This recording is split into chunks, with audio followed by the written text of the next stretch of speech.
विभीषण ने उस समय जीवात्मा की दृष्टि से आंजनेय का, हनुमान जी का बंधुत्व स्वीकार किया और मारुति को मां से मिलने का उपाय बता दिया। जुगति विभीषण सकल सुनाई, जुगति विभीषण सकल सुनाई, चले पवन सुत विदा कराई, चले पवन सुत विदा कराई। फिर भी उन्होंने, विभीषण ने अपने देह के भातृत्व को सर्वथा अस्वीकार नहीं कर दिया, पूर्ण रूप से रावण को अस्वीकार नहीं किया। वे रावण के कल्याण के लिए व्यग्र रहे, पर उसका कोई परिणाम नहीं निकला। इसके बदले में उन्हें प्रताड़ित और अपमानित किया गया।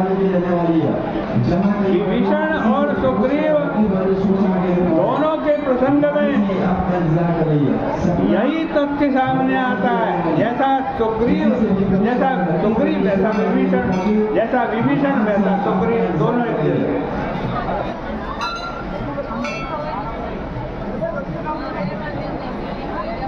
बाली और रावण दोनों के विषय में प्रसिद्ध था कि बाली भी अपने छोटे भाई से, सुग्रीव से बड़ा प्रेम करता था और रावण भी अपने छोटे भाई विभीषण से बड़ा प्रेम करता था। लेकिन दोनों ही रुष्ट हो गए, उधर बाली रुष्ट हो गया सुग्रीव पे और इधर रावण रुष्ट हो गया विभीषण।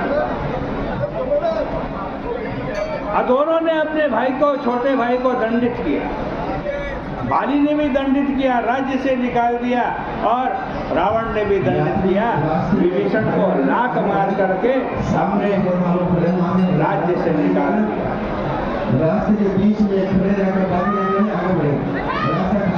शरीर और संसार के संबंधों की परिणति भी यही है। क्या है? दुनिया के जितने भी संबंध है, क्या है उनकी परिणति?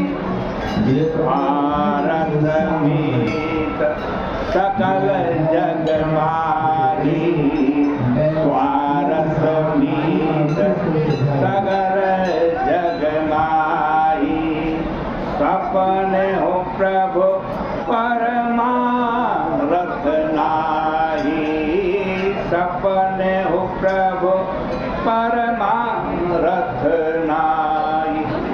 इसलिए मानस में यह कहने में भी संकोच नहीं किया गया कि तुम बिनु अस सिखते हो न कोई, तुम बिन अस सिखते हो न कोई। मात पिता स्वार्थ रथ जो, मात पिता स्वार्थ दो, भारत रथ हो। विभीषण के ऊपर रावण के द्वारा किया जाने वाला प्रहार ममता पर किया जाने वाला प्रहार सिद्ध हुआ। स्वयं अपनी ओर से ममता को छोड़ पाना सरल नहीं है। इसलिए व्यक्ति जिनसे ममता के कारण राग करता है, उनके व्यवहार का आघात ही व्यक्ति में वैराग्य की सृष्टि करता है। जिनसे आप प्रेम करते हो ना, दुनिया में बहुत प्रेम करते हो, जब वो ऐसा व्यवहार करे कि आपको चोट लगे, आपको कष्ट पहुंचे, आपको दुख पहुंचे, तो उनका आघात क्या करेगा? आपके अंदर वैराग्य उत्पन्न करेगा। रावण का प्रहार होते ही विभीषण को ऐसा लगा कि जैसे वास्तविकता को प्रकट करने के लिए ही ईश्वर की प्रेरणा से ये घटना सामने आई। इसलिए प्रहार होते ही उनके मुख से ये वाक्य निकला कि आप मेरे पिता के तुल्य हैं।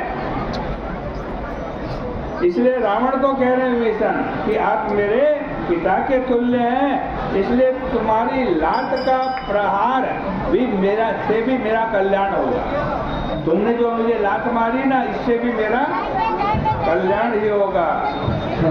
फिर भी आपका कल्याण प्रभु के चरणों की भक्ति से ही होगा। विभीषण कह रहा रावण को,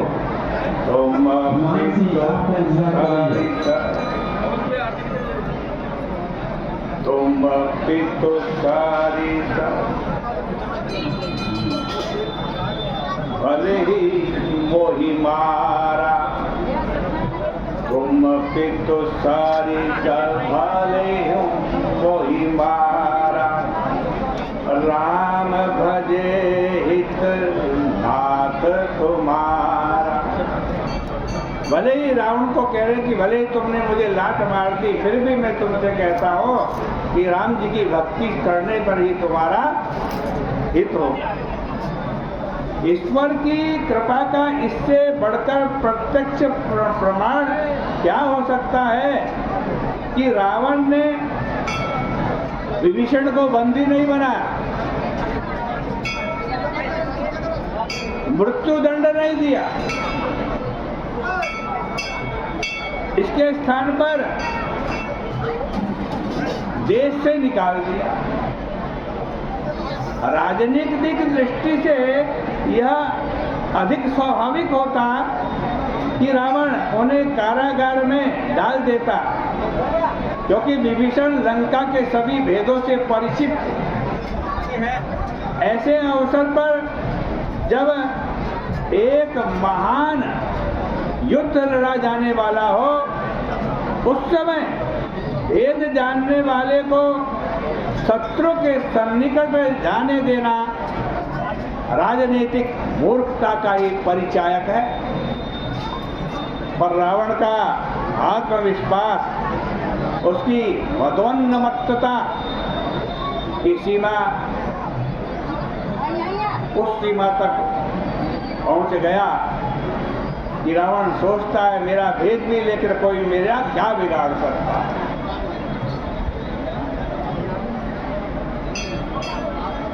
उसको युद्ध की ये प्रदर्शित कर रहा है, युद्ध की रंच मात्र भी चिंता नहीं है। जाए विभीषण मेरे सारे भेद बता दे, तब भी मैं इनसे हारने वाला नहीं।